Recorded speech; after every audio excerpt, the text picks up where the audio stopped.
Takže dneska si nám predviedla večernú kolekciu. Čo ťa inšpirovalo k tejto kolekcii, ktorú sme dneska videli?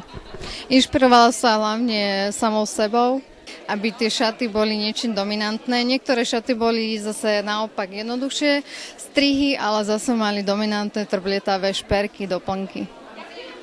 A zatiaľ sme u teba nezaznamenali svadobnú kolekciu. Niečo takéto plánuješ, alebo máš to niekde tak v hlavičke, že raz takéto niečo predvedieš? Neviem, momentálne to nemám v pláne, nie som na tie svadobné šaty, ale možno raz, keď bude niekde zadaná téma, tak možno áno. Aké máš zatiaľ plány na rok 2014? Na rok 2014 tých plánov je veľa.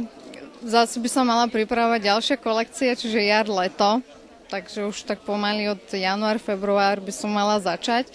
A stále sa niečo deje, nejaké prehliadky, stále sú nejaké aktivity.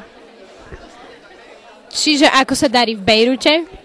No, v Bejrute už pre mňa momentálne to skončilo. Nie, že by nešiel biznis, ale kvôli zlej situácii, takže je mi to dosť ľúto, lebo tá krajina mi bola veľmi blízka.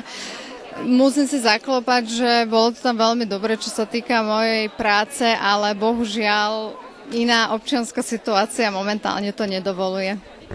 A budeš budúci rok na plesovú sezónu šiť pre niekoho známeho nejaké šaty? Uvidíme, necháme sa po dnešku prekvapiť, či sa budú šiť, alebo sa minú tie, čo boli dneska predvedené.